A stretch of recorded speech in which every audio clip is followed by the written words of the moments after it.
Topping today's news, the Prime Minister breaks down the first quarter financials and defends the travel spending. The liquidator rejects FTX U.S. bankruptcy claims. The government signs a memorandum of understanding with an African bank, and a major job fair coming to Grand Bahama this weekend.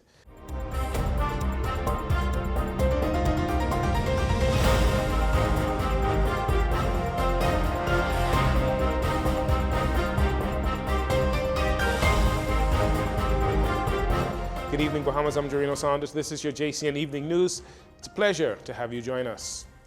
Government fiscal rebound continues to widen, with the Ministry of Finance releasing its first quarter report for the fiscal year 2022 to 2023.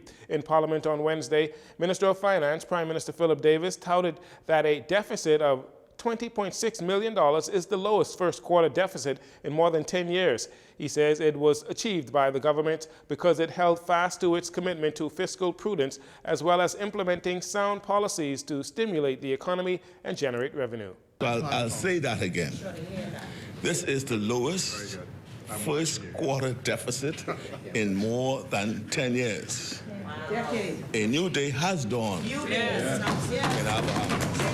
The finance minister contends that while the historically low deficit achieved is great cause for celebration, he notes that we are not out of the woods just yet.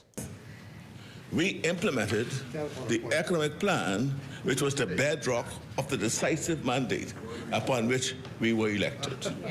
The Bahamian tourism sector continued to rebound, with first quarter domestic economic activity rising to pre-COVID, pre-Hurricane Dorian levels. The Prime Minister believes that while the economy is now heading in the right direction, we must not lower our guard as world events remain unstable, and vigilance must remain, just in case there are other unforeseen future shocks to the global economy. While touting the Bahamas Budgetary Performance Report for the first quarter of the fiscal year 2022 to 2023, the Minister of Finance and Prime Minister Philip Davis also sought to defend his administration's reputation of abundant travels and never in country. The Prime Minister is making no apology for such, as he contends his administration is moving the Bahamas in a stronger position of influence in the world.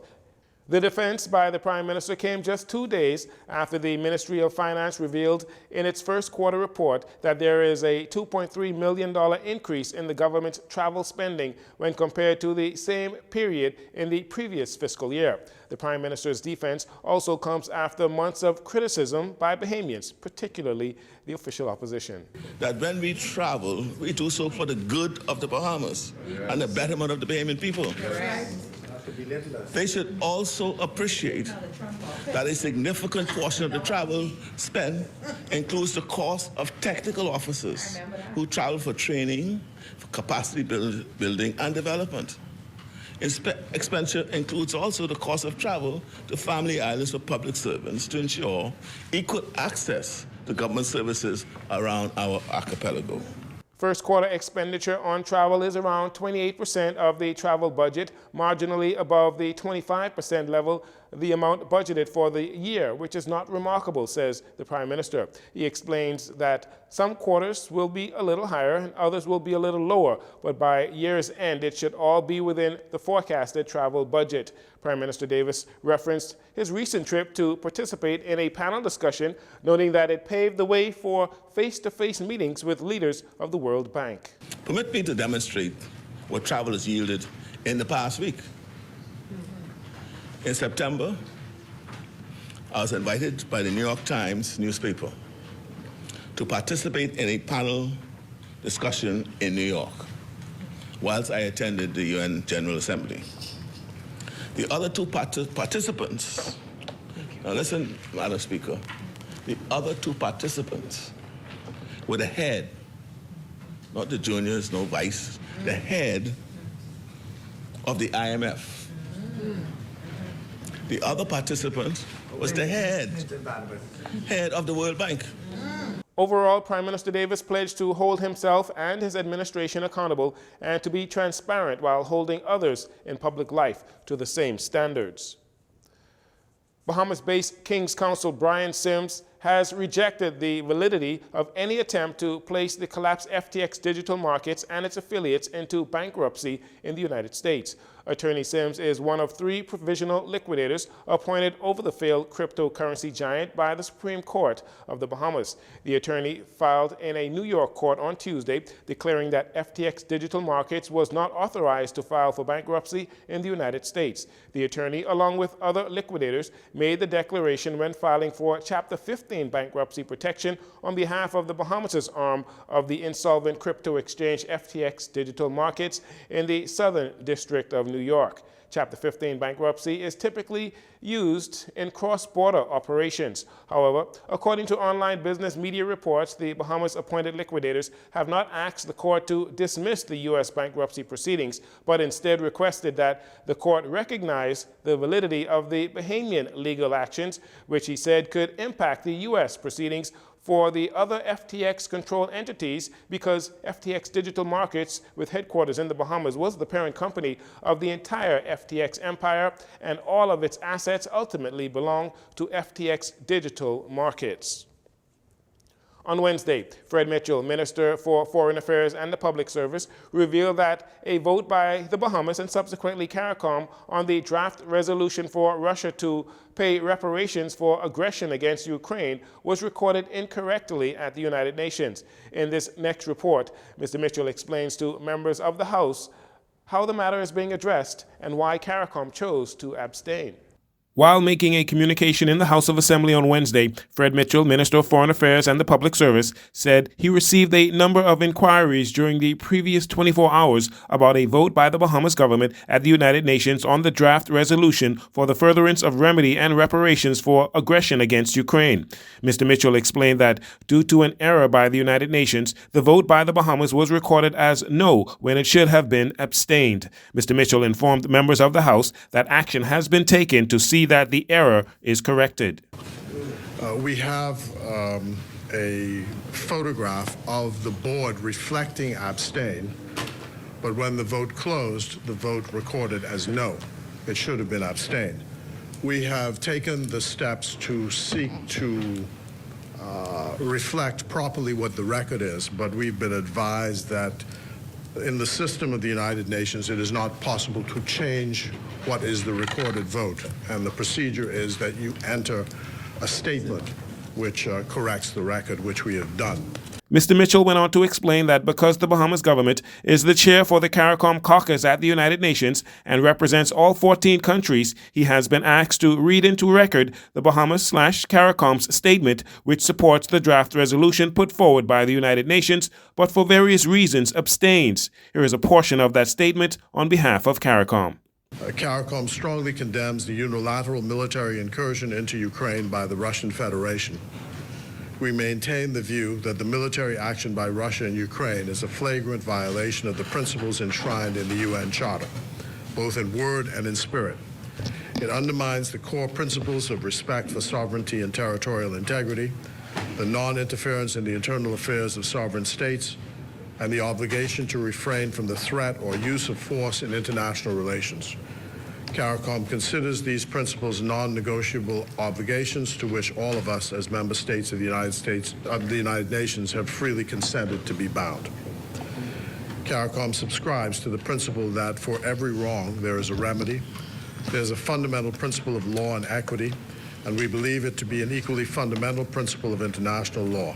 While CARICOM's statement agrees with the need for there to be reparations and compensation from Russia to Ukraine for the damage, loss, and injury it has caused, CARICOM nations pointed out several areas of concern in the resolution, which is why they chose to abstain.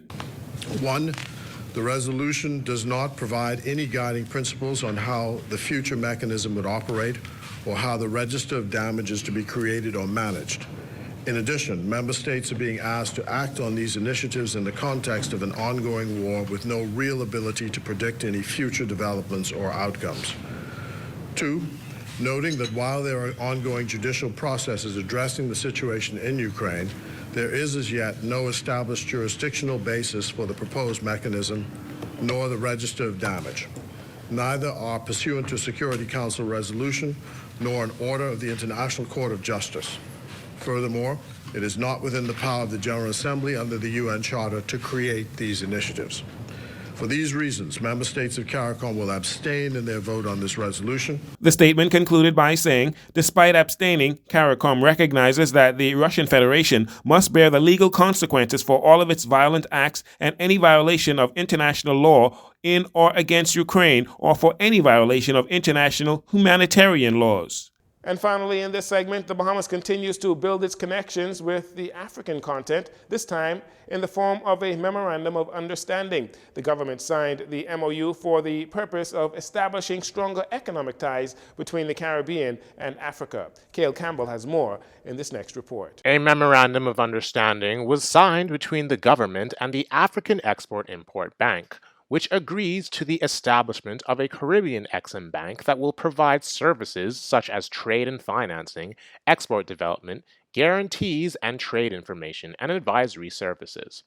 This, according to Prime Minister Philip Davis at the announcement of the MOU signing.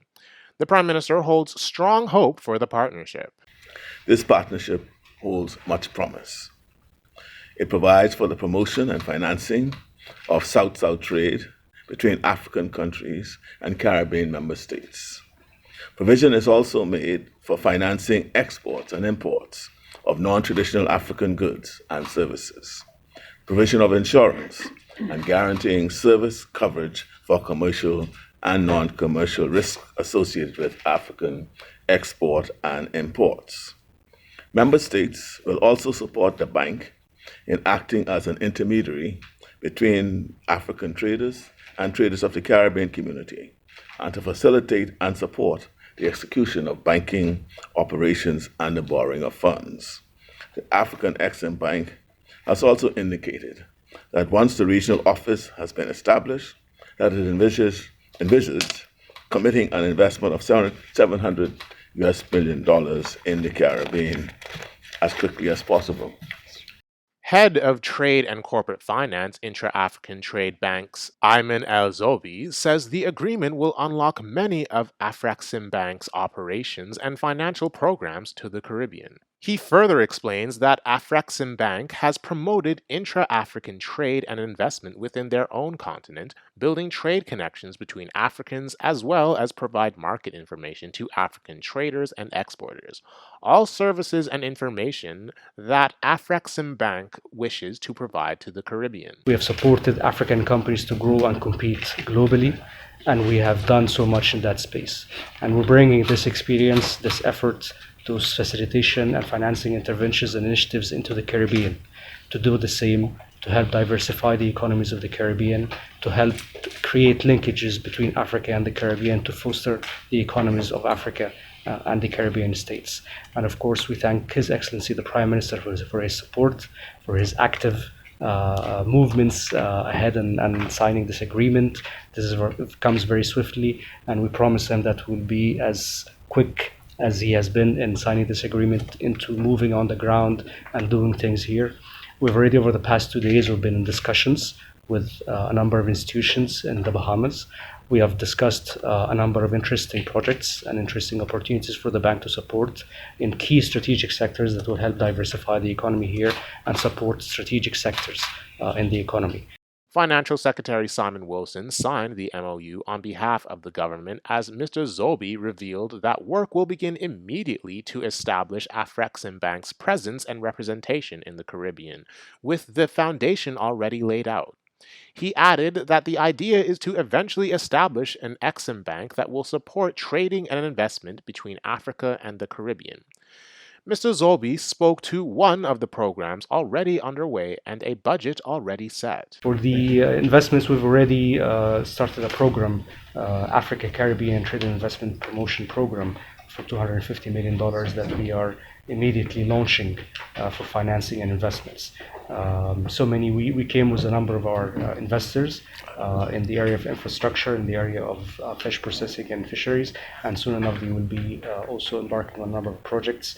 We have not allocated a certain amount for certain country. We're doing this on an integrated basis for the whole of the Caribbean. But of course, the sooner the projects and the opportunities arise and come to existence, we'll be providing the financing, and we're active as can be. So if projects are ready, we'll immediately do them in the Bahamas. The MOU will also contain a cultural exchange factor, according to Mr. Zolby, who says Afrexim Bank is a great supporter of the creative economy in Africa, acknowledging the richness of both theirs and the Caribbean's culture.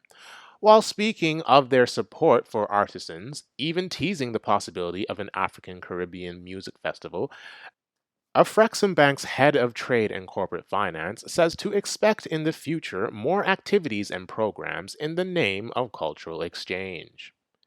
For JCN News, I'm Cale Campbell. Thanks for that report, Cale. We'll be right back after these commercials.